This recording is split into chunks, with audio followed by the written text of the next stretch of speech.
লোকালদের কি আসলে এই রকম মনোভাব থাকা উচিত? এটা কি কোনোভাবেই কাম্য? মানে লোকালরা তো করেছেন, দেখিয়েছেন, সর্বোচ্চ পর্যায়ে গেছেন। আমাদের তো তেমন কোনো সাফল্য ছিল না, আমরা কি সেটা পেয়েছি? আমরা তো কখনো কোনো চিন্তা করেছি যে সুলেমান দিয়াবাতে কেন বাংলাদেশ দলে খেলে না? মানে এরকম নাইজেরিয়ান, মানে বিভিন্ন দেশের প্লেয়ারদেরকে নাগরিকত্ব দিয়ে খেলানো, পৃথিবীর সব বড় ফ্রান্স, জার্মানি, নেদারল্যান্ড, পোল্যান্ডের মতো বড় বড় ফুটবলিং নেশনসরা যদি আপনার এই ধরনের ফুটবলার দিয়ে তাদের দল চালাতে পারে, আপনি ফ্রান্স দলের দিকে তাকান না। মানে ফ্রেঞ্চ, রিয়েল ফ্রেঞ্চ পাবেন কয়টা? 2-3টার বেশি পাওয়া যাবেই না। সো আমার কাছে মনে হয় যে এই ধরনের ব্যারিয়ার থাকা উচিত না।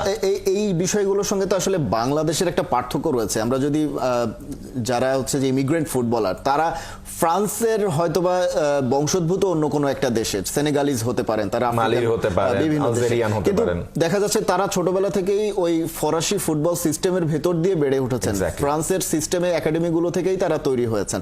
কিন্তু বাংলাদেশের ক্ষেত্রে তো বিষয়টা ওরকম নয়। বাংলাদেশের সিস্টেমে তো তারা বেড়ে ওঠেন নাই, তারা বেড়ে উঠেছেন ইউরোপিয়ান কোনো একটা সিস্টেমে, সেখানকার একাডেমি থেকে।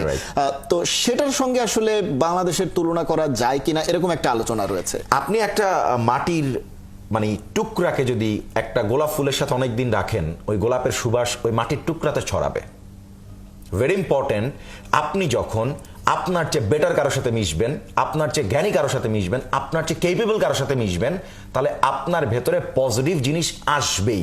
আপনি আপনার চেয়ে আরো একটু লেস কোয়ালিটির কারোর সাথে মিশবেন, আরেকটু মানে আরো খারাপ কারোর সাথে মিশবেন, সঙ্গ দোষে লোহা বেশে আপনি খারাপ হবেন, আর ভালোর সাথে থাকলে আপনি ভালো হবেন। সুতরাং আপনি যদি এরকম ফুটবলার, আপনার দলে যখন হামজা খেলেছে, হামজা থাকার কারণে গোটা দলের বডি ল্যাঙ্গুয়েজ কিভাবে চেঞ্জ হয়েছে। ইন্ডিয়া রীতিমতো কাঁপছিল বাংলাদেশের সামনে। আমরা আশা করি যে যখন আমাদের মাঠে খেলা হবে, হামজা যখন বাংলাদেশ দলে থাকবে, ইন্ডিয়াকে আমরা হারাবো, সে আত্মবিশ্বাসকে আমরা নিয়ে আসি নাই। সেই ম্যাচে তো 4টা গোল অনায়াসে আমরা করতে পারতাম। ইন্ডিয়াকে খুব বেশি সুযোগ পেয়েছে, তারা চাপে পড়ে ব্লান্ডার করেছে, আমরা সেই সুযোগগুলো কাজে লাগাতে পারিনি। হোপফুলি নেক্সট টাইম আমরা এই ভুলটা করবো না।